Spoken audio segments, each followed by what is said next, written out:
안녕하세요. 생활불교의 도각입니다. 불자님들, 며칠 전에 입동이 지나갔습니다. 이제 본격적인 추위가 온다는 입동이죠. 우리 불자님들, 초겨울에 떨면은 1년 내내 뜬답니다. 옷 두껍게 입으시고 체온 유지를 잘 해가지고 건강관리 잘 하시기 바랍니다. 오늘은 세월의 무게를 느낍니다.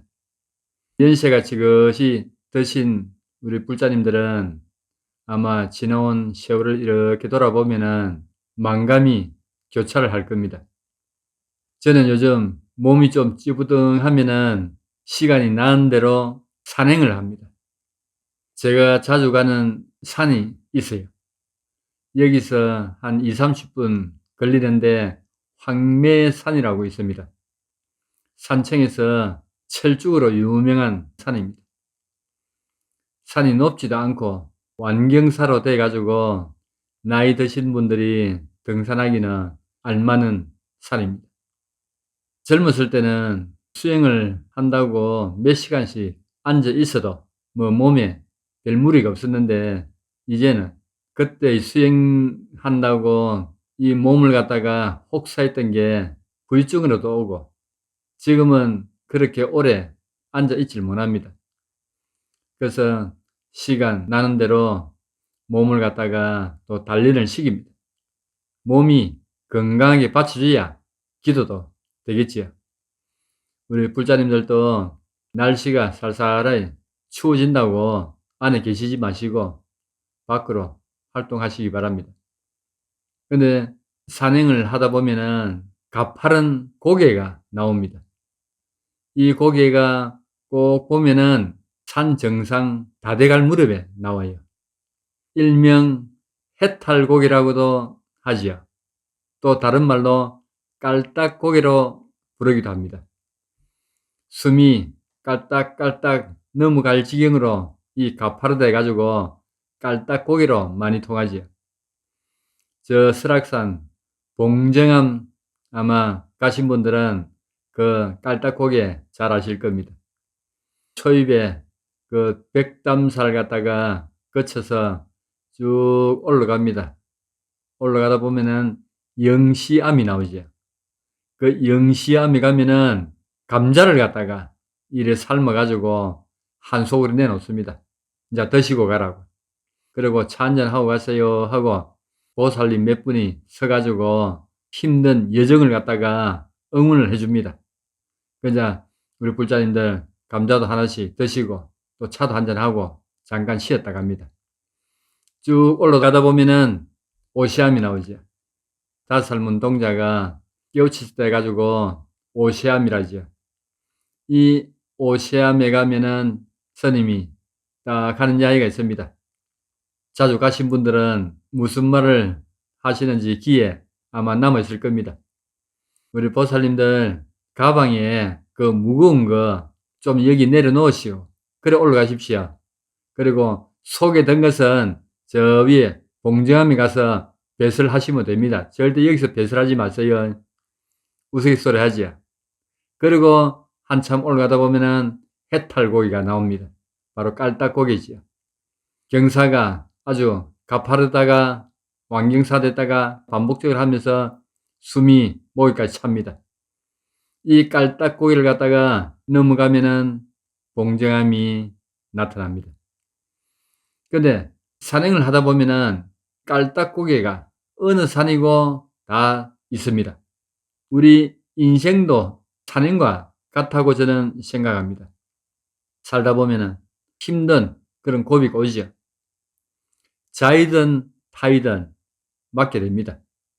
이럴 때 우리 불자님들은 의지처가 있어야 되죠. 결국 사람들에 의해 가지고 고통을 받고 아주 힘든 생활을 맛보기도 합니다. 이때는 변치 않는 의지처가 있어야 됩니다. 그게 바로 부처님이자 부처님 법입니다.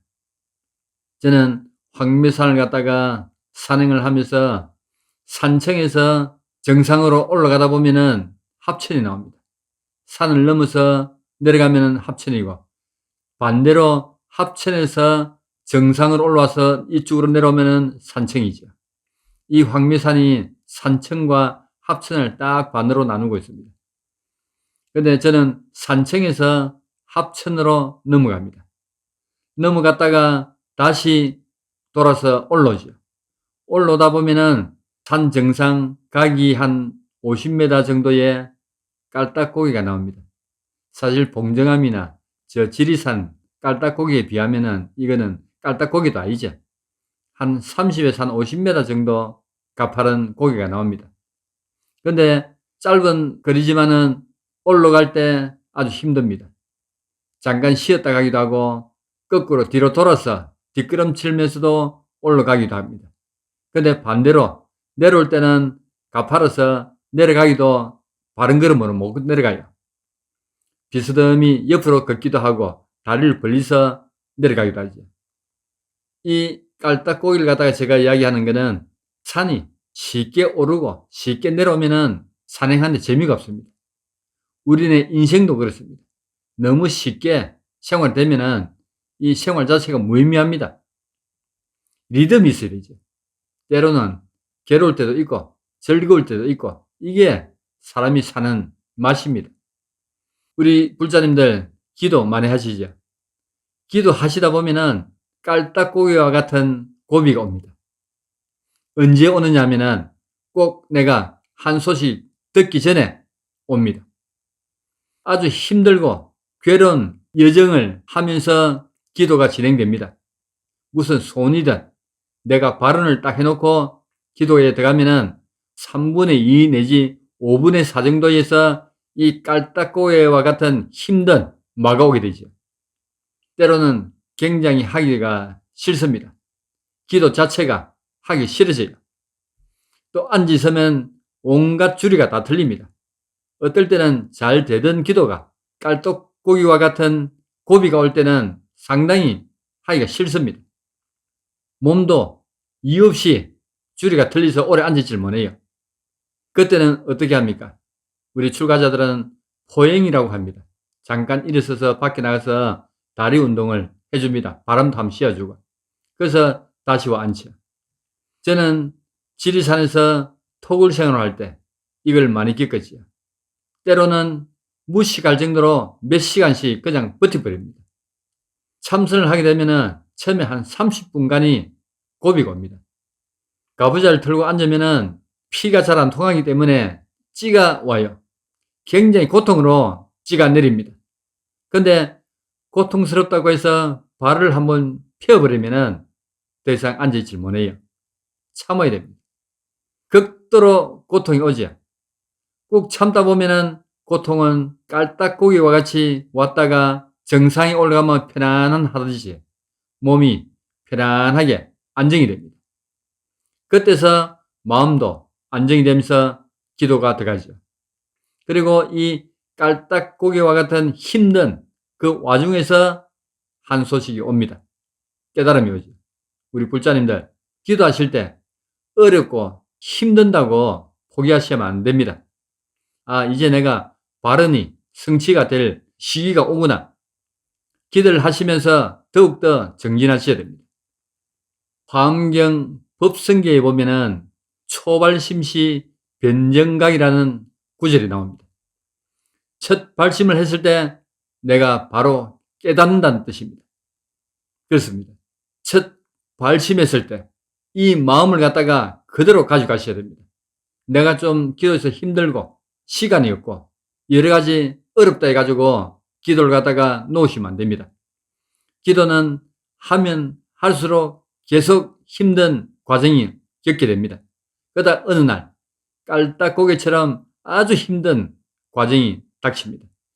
이걸 겪고 나면은 편안한 파도가 치던 그 파도가 멈춘 그런 해인산미지. 그런 상태가 되면서 아주 마음이 평화로운 그런 때가 옵니다. 이 육근이 귀가 열리고 눈이 열리고 코도 열리고 입도 열립니다. 아주 조용하면서 맑아지는 경계가 오죠. 저도 지리산에서 여러 경계를 넘었습니다. 제가 경남 창원에 있는 39사단 부대에서 예비군을 상대로 제가 첫 법문을 했습니다. 저는 군종관 생활을 갖다가 한 3년간 했어요. 그때는 법문이 아니고 지금 생각하면은 참 부끄러울 정도로, 그것도 법문이라도 했는가 싶을 정도로 엉망을 했습니다. 부처님 법보다 일상생활 쪽으로 했죠. 그런데 기도에서 여러 가지 성취를 하고 또 불보살님들 친견을 하고 어느 날 법문이 입에서 터집니다. 그때는 제가 사시 불공을 하면은 10시부터 한 11시까지 불공을 하고 11시부터 이제 법문을 하는데 시작하면은 보통 12시 넘까지 합니다.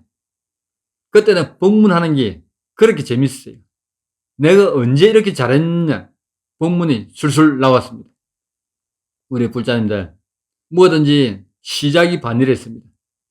오셔가지고 이래 상담을 하다 보면은 기복으로 처음에는 오십니다. 뭔가 바라고 뭔가 이루기 위해서 저를 찾게 되죠. 그러다 보면은 이 기복이 이 믿음으로 바뀝니다. 그래서 기도가 시작되고 기도에 또 그 맛을 보기 시작합니다. 그러다 보면은 이제 진정한 불자의 길을 가기도 하죠. 근데 우리 불자님들 오실 때 얼굴이 구도가 있어요. 우리 인생 자체가 괴롭잖아요. 괴로운데 부처님은 이 괴로움을 해소해주는 약을 갖다가 준비를 해놨습니다. 기도란 약을 갖다가 자기 건기에 맞는 그 약을 먹고 기도를 하면은 몰랐던 일이 일어날 수도 있습니다. 처음에는 우리 불자님들이 웃음을 다 잃은 사람 같아요. 이 웃음 이야기가 나오니까 제가 웃음에 대해서 잠깐 언급을 하겠습니다. 가장 많이 웃을 때가 몇 살 때인 줄 아십니까? 제가 어느 책에 보니 6살 때가 가장 많이 웃는답니다.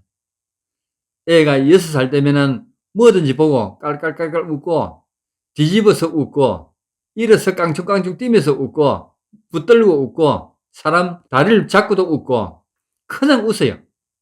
가장 많이 웃을 때가 6살 때랍니다.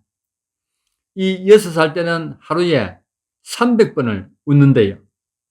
그런데 세월이 가면서 이 웃음이 하얀 곡선을 긋습니다. 웃음이 줄어들어요. 20대, 30대, 40대, 50대 접어들수록 이 웃음은 점점 줄어든답니다. 그리고 60대에 가면은 얼굴이 굳어요. 웃음이 사라지고 얼굴이 굳습니다. 이때는 누굴 못 짜먹어가지고 인상을 빡 쓰고 뭐가 그렇게 기분이 나쁜지 사람만 보면 이렇게 짜리 봅니다. 50, 60이 되면은 하루에 몇 번 웃는 줄 아십니까? 겨우 한 6번 웃는답니다. 그것도 웃음소리를 내지 않고 그냥 미소만 짓는 게 하루에 한 6번 정도. 그러니까 하루 종일 인상을 빡 쓰고 있는 거죠. 왜 인상 씁니까? 인상 쓴다고 뭐가 풀립니까? 우리 불자님들 웃으세요. 웃으면은 이 웃음이 만병통치약입니다. 이 웃으면 엔돌핀이 솟아나요. 배를 잡고 깔깔거리고 배가 뒤집어질 정도로 한 웃으면은 웬만한 병은 다 난답니다. 이 엔돌핀이 한번 발생을 하면은 5분간 몸을 치유를 해준답니다. 그러니까 배를 잡고 웃는 일이 없더라도 그냥 웃으세요. 옛날에 지나갔던 그 웃은 그런 일들을 갖다가 생각을 하면서 웃다 보면은 얼굴도 피어지고 천근만근하던 이 몸도 가벼워집니다. 그러니까 웃는 연습을 하세요. 그걸 보고 웃고 혼자 있으면 또 정신 빠진 사람처럼 웃으세요. 그죠? 이러다 보면은 일도 풀리고 또 몸도 좀 가벼워집니다. 그래서 제가 수행을 하면서 여러 가지 기도 속에서 보고 겪게 되죠. 그러다 보니까 몸은 힘들고 괴로운 것은 있지만은 마음은 맑아옵니다. 그 토굴에 신도 한 분이 안 왔어요. 근데 어느 날부터 한 분, 두 분 오시기 시작했습니다. 그런데 오셔가지고 저를 보고 스님이 어째 이렇게 얼굴이 마르냐고 다 그럽니다. 저는 잘 먹은 것도 없고 그냥 김치와 된장찌개, 시래기국 요 몇 가지로 먹으면서 수행을 했는데 오는 사람마다 얼굴이 맑다 그래요. 이게 기도의 힘이고 기도를 함으로써 내가 몰랐던 일들도 많이 겪고 내가 전생에 무엇을 했는지 어떤 사람이었는지도 알 수가 있고 여러 가지 일들이 많이 일어났습니다. 그때에 함께 기도하고 수행했던 우리 불자님들 지금은 연세가 다 지긋이 돼가지고 돌아가신 분도 있고 노인 학교에 다니시는 분도 있고 아직까지 정정하신 분도 또 계시고 그래가지고 도인들도 몇 명 나왔습니다. 그때에 또 저와 인연을 가졌던 한 20, 30년 된 우리 불자님들 다 지금 잘 삽니다. 근심 걱정 없이 다 잘 이루고 살고 있어요. 거기다 이 부처님 법에 의지해서 참 철저하게 한때 수행했던 그 결과가 아닐까 그래 생각을 해봅니다. 우리 불자님들 우리 부처님 만났고 또 부처님 법에 의지를 하고 있잖아요. 이렇게 기회가 있을 때 출가는 비록 안 했지만은 출가자에 못지않게 수행을 한번 해보실 것을 권하면서 여기서 마치겠습니다. 우리 불자님들 모두 건강하십시오.